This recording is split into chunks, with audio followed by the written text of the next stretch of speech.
Alright, Assalamualaikum and good morning everyone. My name is MIRZA KAMILIA and today my group, AISYAH, ALIF, Muhammad AFFIQ and Muhammad AIZUDDIN will be presenting our study titled A Linguistic Study of Internet Slang in Arts Communication Among UPTM ESL Students.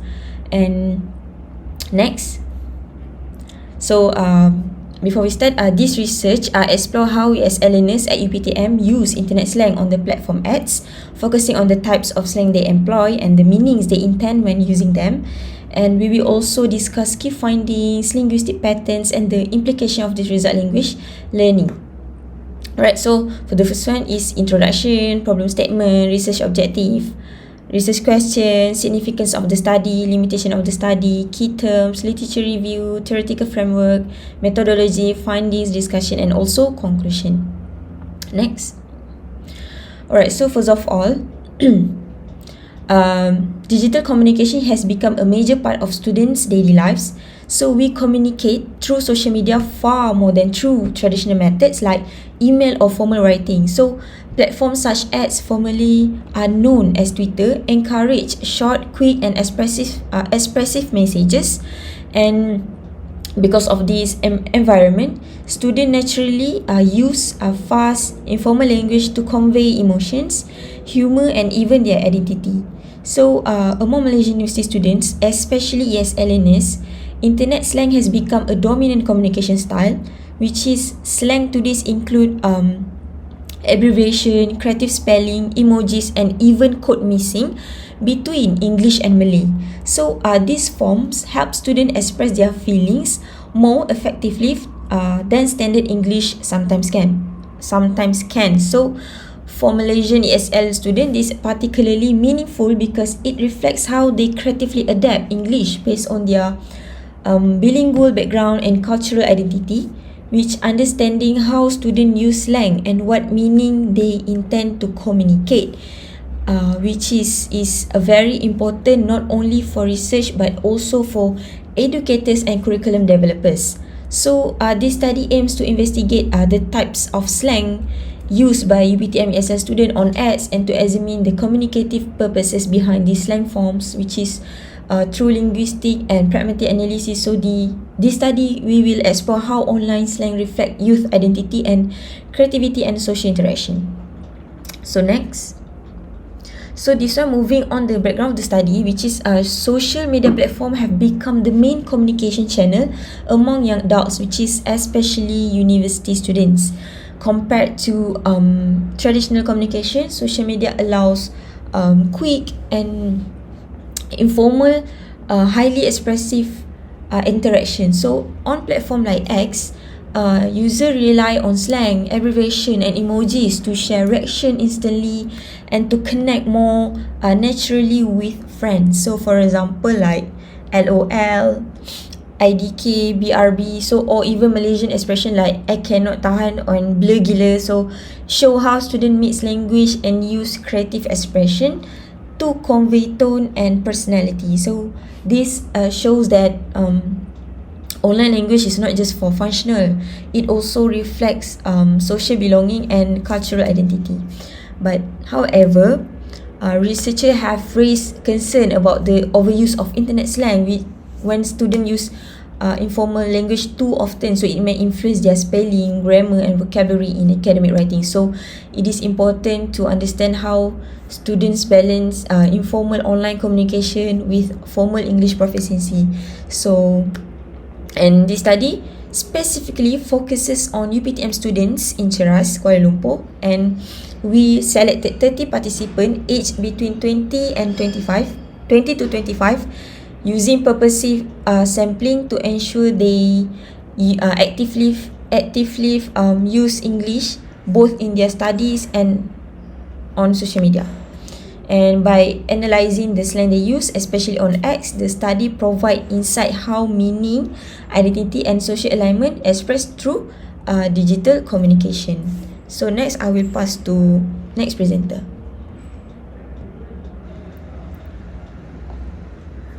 Alright, thank you, Kamilia. Now I will be presenting about our problem statement. First of all, with the growing influence of social media platforms like X, Malaysian ESL students are now communicating in ways that are far more creative and informal than traditional English norms. This includes unconventional spelling, grammar, and vocabulary identified in studies on internet slang or textism. These creative forms help students express identity and individuality, although they also blur the lines between standard English and digital language practices. Then, these slang expressions, short forms, and mixed language structures are widely used by youths to appear relatable and socially connected. However, this informality can also reduce clarity because different readers may interpret the same expression differently. Research by Ujang, M. Yusuf, and Muhammad Hamdan highlights that such informal structures can lead to miscommunication in online interactions. Furthermore, despite how common internet slang has become in Malaysia, the research landscape still has limitations.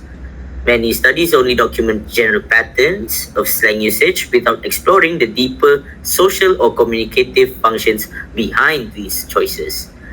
Zahidi and Sulaiman point out that there is still limited research focusing on ESL students ESL students use slang to convey meaning, manage tone, or build social identity. Finally, because online communication continues to evolve rapidly, these digital language habits challenge educators and linguists to reconsider what effective English use should look like today. As students shift between formal and informal registers, the modern ESL classroom must adapt to reflect realities of digital communication while still maintaining clarity and proficiency. Now on to the next presenter, please.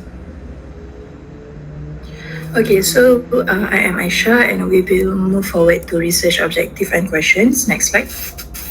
So for research objective, we have two. The first one is to identify the types of internet slang lexical items used by UPTM ESL students on social media platform X.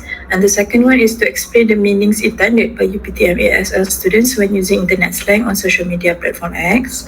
So moving on to research questions, the first question we have: what categories of internet slang lexical items are employed by UPTM ESL students on social media platform X? And the second one, what meanings do UPTM ESL students intend to convey through the use of internet slang on social media platform X? So I'll pass it to the next presenter for the next slide.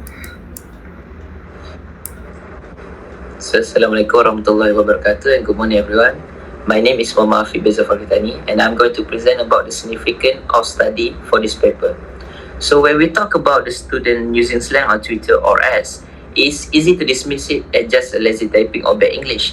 But our study argues something very different. So we look at specifically at ESL university students to understand why they communicate the way they do, and what we have found change how we should view digital language. So this particular study is significant because it bridges two major gaps. Firstly, it's addressed the ESL population gaps, giving us a rare look at how non-native speakers navigate the high-pressure university environment. Secondly, it's taken platform specificity, showing us exactly how the culture of one platform shapes the way students think and write. And today I'm going to share to you about 4 key impacts of this research. So let's start with our core discovery from this paper. If you look at the literature, especially the foundational work by Khadija in 2006, the assumption has always been that slang is about linguistic economy, basically about saving time and keystrokes. And sure, our data confirm that assessments, but we saw plenty of abbreviation like I don't know or oh my fucking god. But, and this is the twist, we found an exact 50-50 splits. For every shortcut used to save time, there was a slang term used for emotive expression, like slay or hella. This means that students are not just trying to type fast, they are desperate to express passion and their feelings. This leads directly to our most important theoretical contribution. We found that slang functions as a society's safety nets. This concept addressed the gap identified by So in 2025. Think about the pressure the student face in academic writing. Every sentence is judged for grammar, but on ads, slang create a low-stake zones. It allows them to be fluent, expressive, and loud, without deparalyzing fears of making mistakes. It's not a bad English, it's actually a psychological relief valve. Now, let's look at the platform itself. Our study focused exclusively on ads, and the result proved that our students are very effective platform tacticians. We applied the Rababa'ah pragmatic framework and the student adapted perfectly because ads is a public and fast pace. You cannot just say whatever you want. You have to be smart. We saw them use a meditation strategy. We saw them use a quick evaluations like calling something sus to instantly signal their opinion to the group. And so what does this mean for us as an educator? This is the real practical impact of this paper. So for years, the fear highlighted by Ujang in 2018 was the textism will ruin academic English. Our study proved that slang is not a sign of deficiency, it's a sign of social intelligence. Therefore, our recommendation is simple, stop fighting it. Instead, we need to update our curriculum to teach registered teaching. And finally, this study lays a strong foundation for the future. Because we've so focused deeply on ads, we now have the perfect baseline. Future researchers can take now our data and do immediate cross-platform comparisons.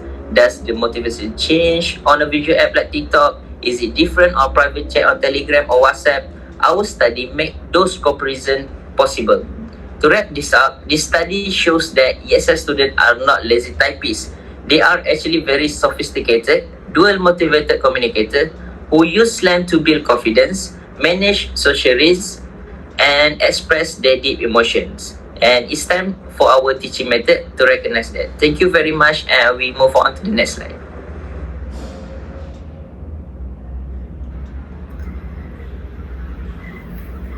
And now we have come to the limitation of the study.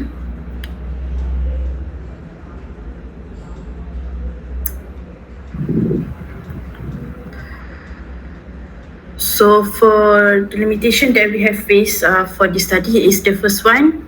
We apply the secondary qualitative research, which designed to investigate the pattern and meanings of internet slang using in digital communication and Malaysian ESL university student. However, by using this method, the data interpretation often relies on the researcher's perspective, which can introduce bias. According to Kangaya 2025, personal belief and experience may influence how data is collected and analyzed. This conveys that qualitative research highly dependent on researchers' knowledge and skills. For the next limitation is the limited duration for these studies, prevented observation for a long-term process. As of this research, have only 1 month deadline.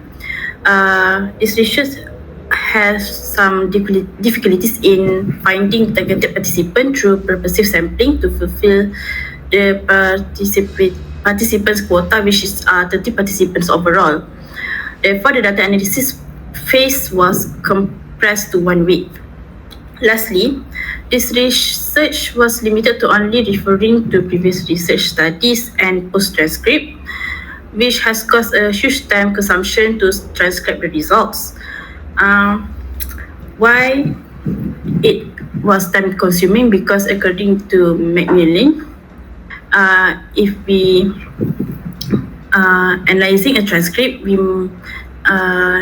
this research must make sure.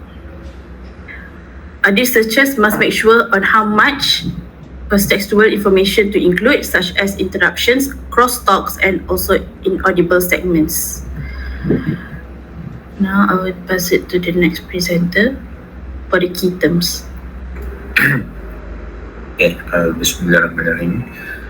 Thank you. So let me begin by explaining several key terms that are important to this study. So these concepts help us understand the type of language behavior we are analyzing. So for the first, we have internet slang. So internet slang refers to informal or non-standard expressions that are commonly used online. So it includes abbreviations, emojis, and creative spellings. Examples including IDK, FR, late, SMH for shake my head, and the universal use crying emoji. So these forms are widely recognized in digital communication. Next is X, or formerly and previously known as Twitter. So this platform is built for short, fast exchanges such as replies, reposts, hashtags, and meme-based responses. For instance, users may participate in trending hashtags like hashtag Malaysia Boleh or post casual short updates. And the third one is Malaysian ESL university students. So our study focuses specifically on Malaysian university students who use English as a second language. These students use English actively in academic setting, but they also blend English and Malay in online spaces. An example would be like a tweet, "I'm so penat today for you." This code mixing is a natural part of the communication style. Next is abbreviations. Abbreviations are shortened forms that are used to save time and increase efficiency in online conversations. It is very common in these fast-paced texting environments. For example, PLS for please, by the way, U for you, and TBH for to be honest. Next is derogatory expressions. These are slang terms used to mock, insult, or belittle someone. It also depends on the context. They can be either playful among friends or genuinely offensive. Some examples are like L, clown, salty, cringe, and noob, which are commonly used in online gaming.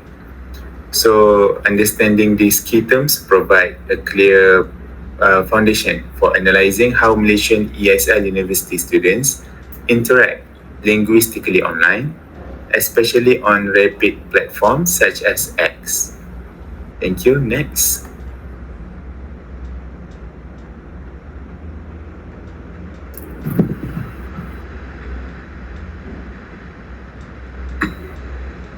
So we have come to the literature review part. So for this research, we have two frameworks, which is the first one is the Linguistic framework by Khadijah in 2006.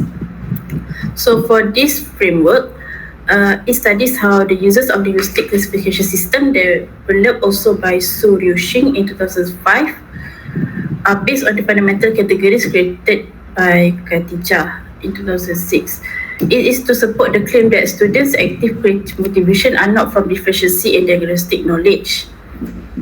This framework also takes account on how efficiency with phrase and abbreviation and word abbreviation, and also it examines the social emotional expression with derogatory and non-derogatory adjective. For the example, for the derogatory adjective that I could give is no, troll, and curse. As for the non-derogatory adjective, the words like baby, small, and lead. So for this framework by Khadijah, it also addresses linguistic depth with adverbs and slang verbs, showcasing the highest level of transformation. As for the literature review, we chose the one by Rababah in 2016. This pragmatic framework examines how people use language to convey meaning that goes beyond the literal interpretation of words. The function that has been found in this framework is include social solidarity / groups, inclusion, emotive expression / emphasis, linguistic economy / brevity, affirmation / evaluation, also mitigation. This framework by Rababa shows that slang has many pragmatic purposes beyond its clear meaning and offers a methodical way of understanding the deeper meanings and intentions that are built into internet slangs. As for the concept of format, for the concept and format of slangs, the concept of internet slang has become a topic of discussion. However, it's lacking a definitive agreement within the academic community.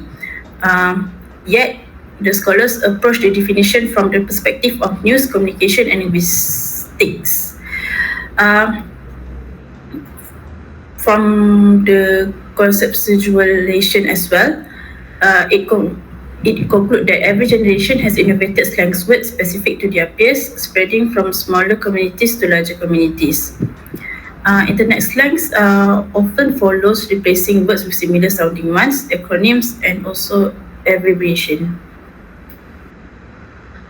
About the information of internet slangs, the innovation of internet slangs features applying figurative meaning to already existing words by broadening their original sense or coining entirely new words. There are actually numerous methods of forming slangs, including replacing syllables with letters or digits, like the word mate. The alphabet A are replaced by the number 8. Deleting end letters of words, deleting middle letters, especially vowels, using numbers homonyms to represent syllables, using letters homonyms in place of syllables, and also employing non-conventional spellings. Yet, slangs determine that it does not imply that social media users are less educated or linguistically deficient. As for the review of past studies, we have analyzed 3 past studies, which is the first one titled Social Media and Language Innovation, a study of slangs, abbreviations, and emoticons. This study examines the impact of social media on the innovation and variation of English language and identifies cultural and technological factors that shape these changes. As for the second one, is titled a systematic literature review of social media slang analytics in contemporary discourse, which it presents a synthesis research related to the linguistic study of social media slangs between 2016 until 2023, which aims to explore how slangs has been examined across different contexts, platforms, and applications.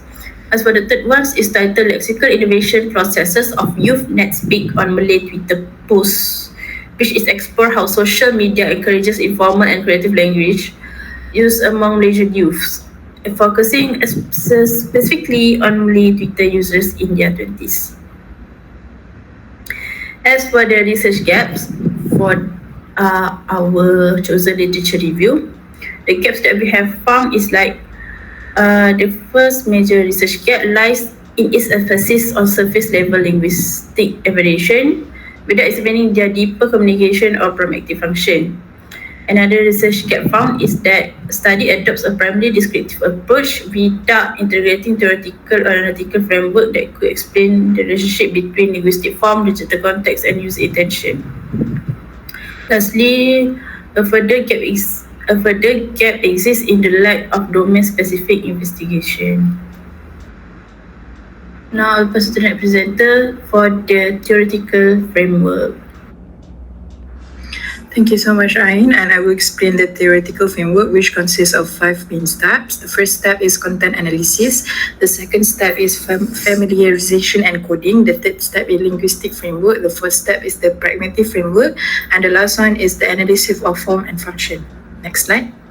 So the first stage is content analysis. We collected authentic slang data from participants' screenshots on the X application.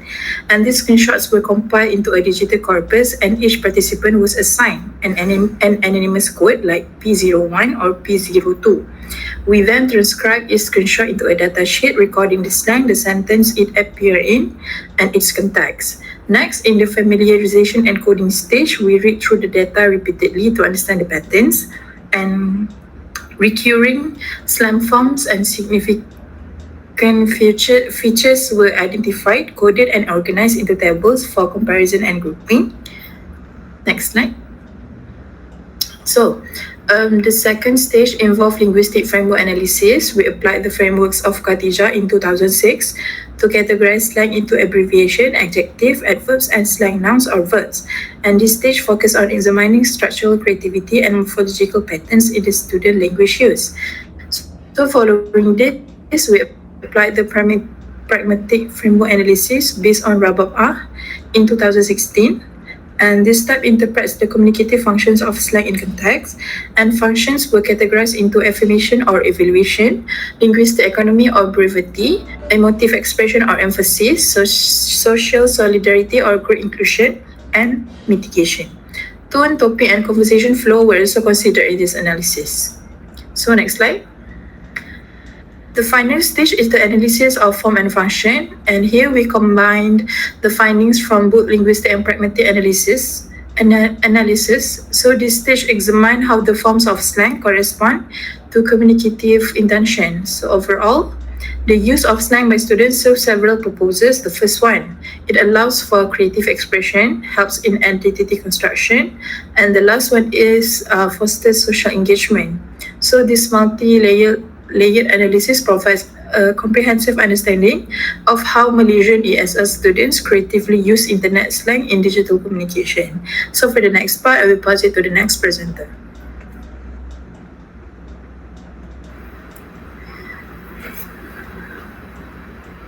So for the methodology, we have chosen qualitative research designs.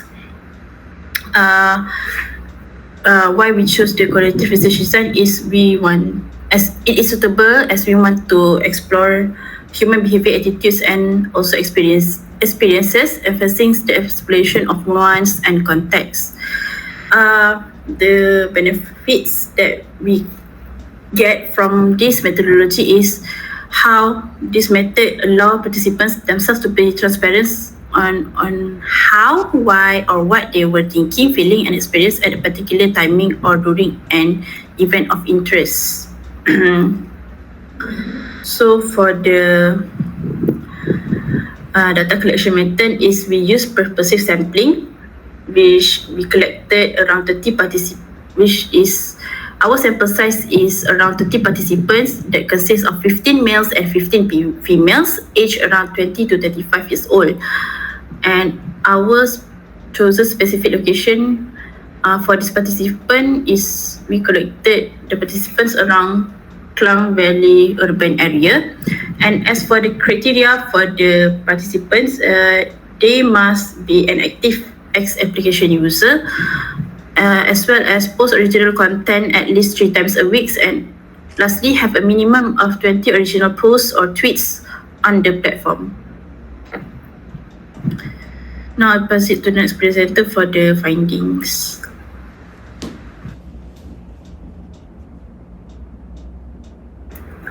Okay.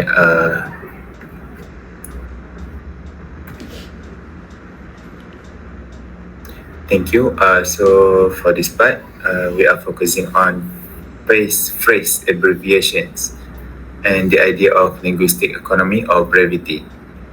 So first, phrase abbreviations are basically short forms of longer phrases that students use online. Examples include IDK for I don't know, LMAO for laughing my ass off, and OMFG. So students use these because they are faster to type, they sound casual, and they fit the informal style of social media interaction. So for example, one of the posts says, "Congratulations to me, I don't know what for yet." Next slide. Here, I don't know, IDK makes the sentence sound light, relaxed, and not too serious. And then linguistic economy or brevity simply means saving effort when using language. In online communication, people don't want to type long words or long sentences. So they tend to use shorter forms to communicate faster. In simple words, linguistic economy means use the shortest form possible. So in this study, phrase abbreviations like IDK, PLS or LMAO show linguistic economy because the students are reducing the longer phrases into more quick and efficient forms. So in short, people use phrase abbreviations because they want to type faster, and that is exactly what linguistic economy means. Next presenter.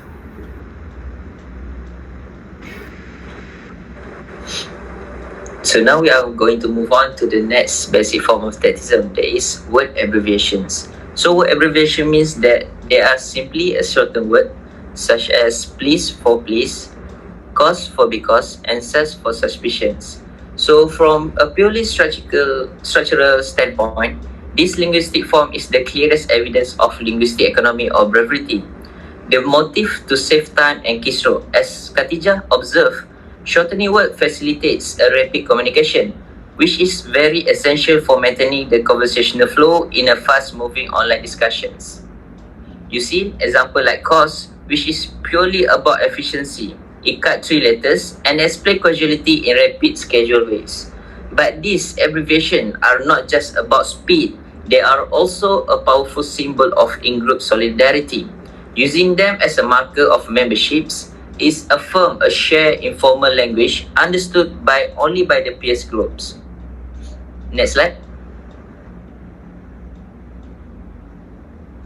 So our analysis on the abbreviation please reveal a much deeper, more strategic functions.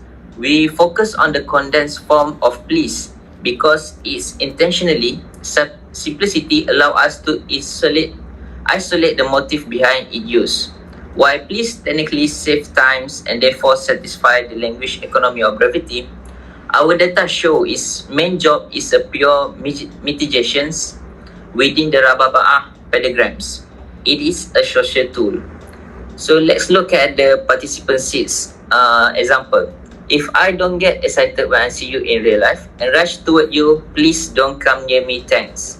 So participant seats is establishing a very firm, direct and sensitivity social boundary. Do not approach me unless invited. This could easily come across as harsh or rude, but the students strategically use the casual familiar please to soften that harsh instructions. They are essentially communicating, I am serious, but I am asking nicely. So these mitigations skillfully maintain social harmony and include solidarity, even while delivering a firm necessary comments. Therefore, with abbreviation like please, we see the true complexity of statism. It starts as efficiency tools, but is transformed into a highly strategic social device for managing complex public interactions.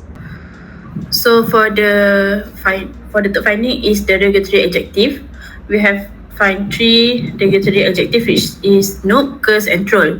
For the meaning of noob is to degrade a person, to be experienced mainly in mobile game setting. As for the slang, curse is an object or a person that causes frustration and angriness. As for the third one, the word troll is a virtual provocative post made by an individual to receive attention. But our main focus for the derogatory adjective is towards the word noob. As you can see here, the examples that we have found is a tweet from an anonymous user that says, just don't play fucking rank, you noob. According to Khatijah linguistic framework, the derogatory adjective used to reflect the speakers, including social media users, perception or attitude regarding the mental and psychological characteristic of the targets. In this context, it wants to affirm that the other players are so inexperienced in gaming. So for the next finding, I will pass it to the next presenter. Alright, thank you, Ain. Now, for our fourth finding, which is non-derogatory adjectives, it functions as that add warmth and emotional color to online communication. They help convey affection, excitement, or admiration in a relatable and friendly way. Within Khadijah's linguistic framework, these creative adjective forms support closeness and familiarity, and their shared use signals social belonging in fast-paced digital interactions. Okay, next slide.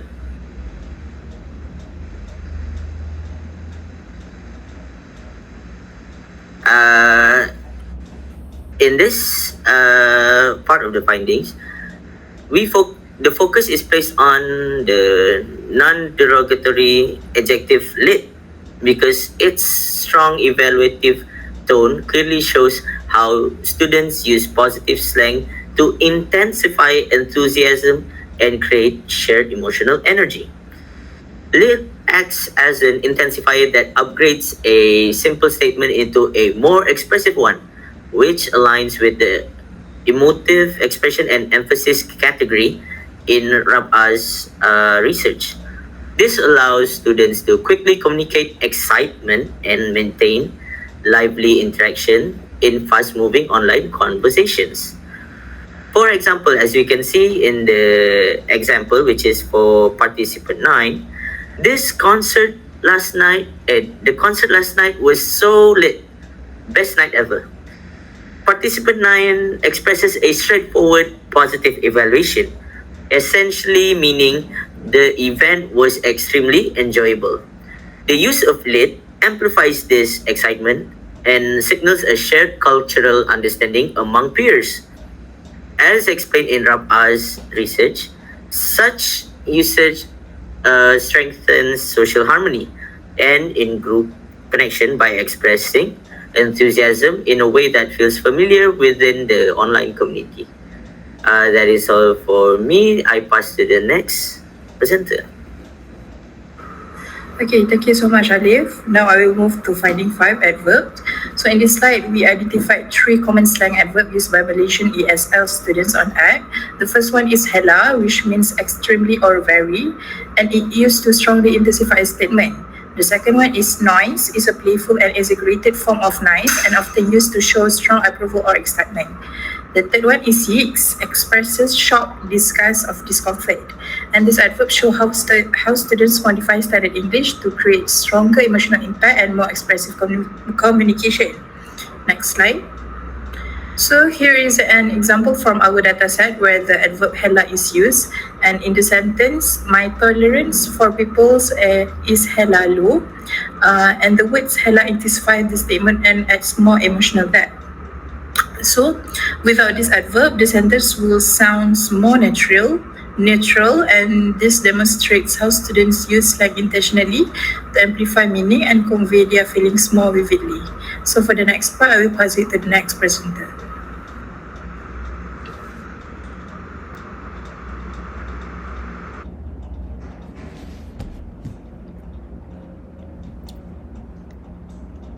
Alright, now I will explain about the finding 6 slang verbs, which is as shown in this table.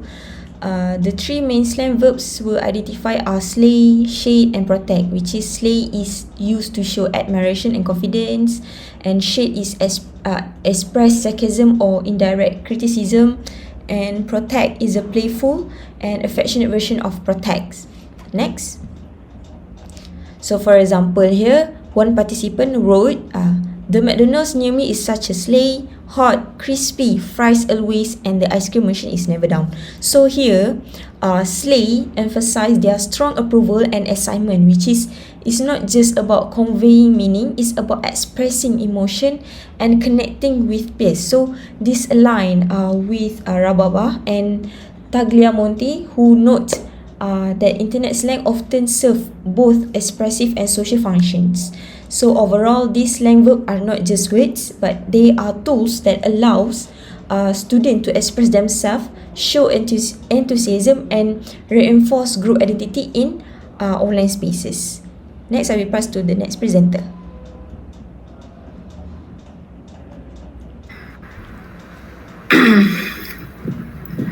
So we have come to the discussion part of this presentation. So what can we discuss from this presentation is that firstly, slang as a non-standard language. Slang as a non-standard language is a tool that can prevent the invention of a strange subject as it enriched in emotion, helps communication within a group, and reflect a social culture according to Su and Hang Zhao in Normal Linguistic in 2024. As for the relevance, the use of slangs have been influenced towards youth into believing that long and properly constructed communication is irrelevant to the current practice, according to Khadijah in 2006. As for the last one, the discussion is the target audience. Most people have their own circle they communicate with, and they have the tendency to be picky and only use the slangs with their target audience. Now I will pass it to the next presenter for the conclusion. Thank you so much, Ain. So for the conclusion, our finding shows that UPTM ESL students use internet slang deliberately and strategically, not just to shorten their message. However, they use different methods such as abbreviations, word simplification, and creating new expressions to communicate more effectively. So the main purpose behind using slang is to express emotion, reflect their identity, as well as maintain peer solidarity. And this aligns with the study by Marzuki and Mustafa in 2023, which found that social media slang help young people reflect their group identity and peer connections. Peer connections. Next slide. So, slang also serves several important functions. It allows students to express emotions clearly, mitigate social risks, and build in-group solidarity. So the platform itself also influences how students communicate. For example, the X app, with its fast-paced environment and characters limits, encourages students to adapt their language to be both efficient and expressive. Maharika in 2024 also highlights that social media impacts how youth adopt and use English slang. So overall, the use of internet slang by these students is adaptive and socially strategic, rather than a sign of weak language skills. So to sum up everything that has been stated so far, the study highlights the evolving nature of digital communication among bilingual students, and showing that slang plays an important role in self-expression, social bonding, and cultural negotiation in online spaces. And that is all from us. Thank you so much.